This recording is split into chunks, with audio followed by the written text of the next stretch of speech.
My name is Madison Davis, and this is for Fundamentals of Speech online through Levette Community College. After receiving a vaccine, some children may cry, suffer from a fever, or notice redness and become sore at the injection site. But these symptoms usually only last a few days at most. A few days of feeling under the weather is well worth terminating the risk of becoming vulnerable to a deathly disease.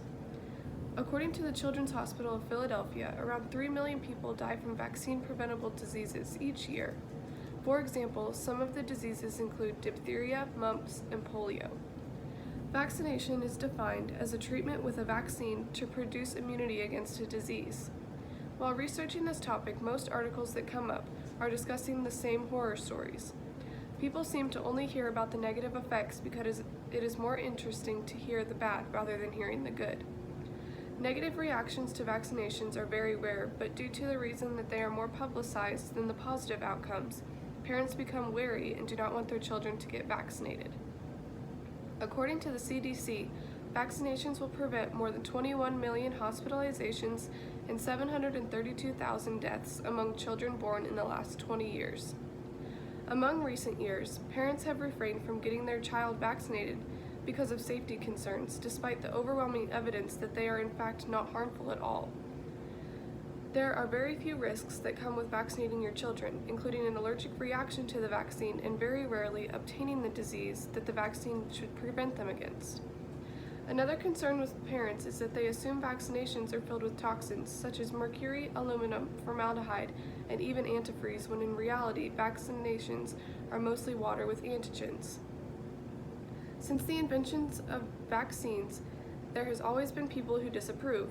Anti-vaccine movements have been prominent since the early 1800s.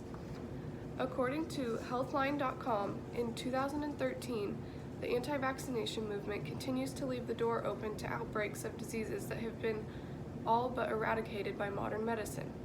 2013 was a deadly year in the United States due to the anti-vaccination movement. A whooping cough outbreak in California would show up in clusters across the state. It was said to be the nation's worst outbreak in over 50 years. Many anti-vaccine parents see the push from outside sources as a violation of their rights. All 50 states have different vaccination laws, usually concerning the requirements of certain vaccines before they start attending school. Rarely do vaccines not work on children, but like anything concerning medicine, there is always a small chance that something will not work. Laws are put in place in order to keep not only your child, but everyone else's child safe and healthy when starting school. According to Neil Halsey, MD, a pediatrician and director of the Institute for Vaccine Safety at Johns Hopkins University, every state allows exemptions if children have a medical reason for not vaccinating, such as having leukemia or a rare immune disorder. All states allow religious and/or personal belief exemptions with varying requirements.